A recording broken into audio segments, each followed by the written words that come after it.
নীলক্ষেতে ballot ছাপানোর ব্যাপারে জানত না প্রশাসন, ঢাবি উপাচার্য। নীলক্ষেতে ব্যালট ছাপানোর তথ্যটি বিশ্ববিদ্যালয় কর্তৃপক্ষকে উক্ত সহযোগী ভেন্ডর অবহিত করেননি।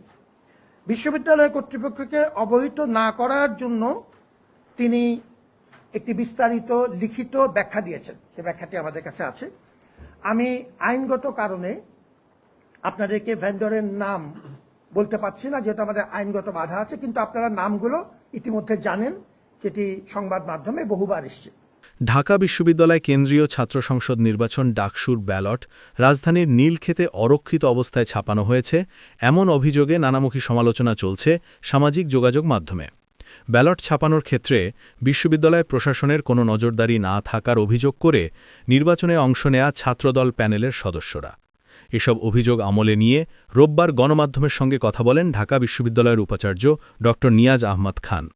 নির্বাচনে আসা সকল অভিযোগ আমলে নিয়ে তার সমাধান করা হয়েছে বলে জানান তিনি। আমরা বিভিন্ন পর্যায়ে যা অভিযোগ পেয়েছি প্রত্যেকটিকে গুরুত্ব দিয়ে আমরা আমাদের গঠনতন্ত্রের সংশ্লিষ্ট বিধি মোতাবেক প্রত্যেকটার জন্য আমরা ব্যবস্থা নিয়েছি। সব নিয়ম মেনে অভিজ্ঞ প্রতিষ্ঠানকে ব্যালট পেপার ছাপানোর দায়িত্ব দেয়া হলেও নীলক্ষেতে ব্যালট ছাপানোর বিষয়টি প্রশাসনকে অবহিত করা হয়নি বলে জানান তিনি। তবে একাধিক সুরক্ষা ব্যবস্থা থাকায় অনিয়মের সুযোগ ছিল না বলেও দাবি তার। এটি হচ্ছে ব্যালট প্রক্রিয়ার প্রাথমিক কিছু পদক্ষেপ।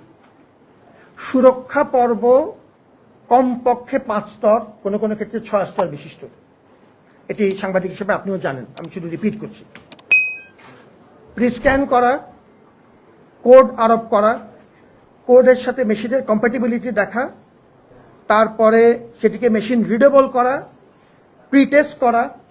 প্রিটেস্ট করার পরে সিলগালাকৃত খামে সেগুলো আমাদেরকে সিগনেচার সহ আমরা বুঝে নিব। এরপর আমাদের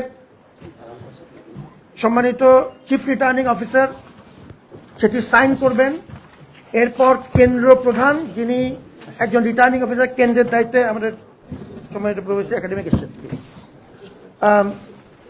কেন্দ্রের দায়িত্বে থাকেন, তিনি সিগনেচার করে বুঝে নেওয়ার পরে ওই 5 বা 6 স্টেপ কমপ্লিট হলেই তখনই শুধুমাত্র এটি ব্যবহারযোগ্য হবে। অতএব এখানে কেউ পকেটে নিয়ে কেন্দ্রে যাওয়া বা এটি ব্যবহার করার কোনো সুযোগই নেই। কোনো প্রার্থী যদি কোনো ঘটনার সিসিটিভি ফুটেজ ও ভোটারের স্বাক্ষর দেখতে চান, তবে সুনির্দিষ্ট প্রক্রিয়ায় আবেদন করার সুযোগ রয়েছে বলে জানান উপাচার্য। এদিকে ব্যালট পেপারের সুরক্ষা ও সুষ্ঠু নির্বাচনের স্বার্থে প্রশাসনের সদিচ্ছার অভাব ছিল না বলেও মন্তব্য করেন উপাচার্য।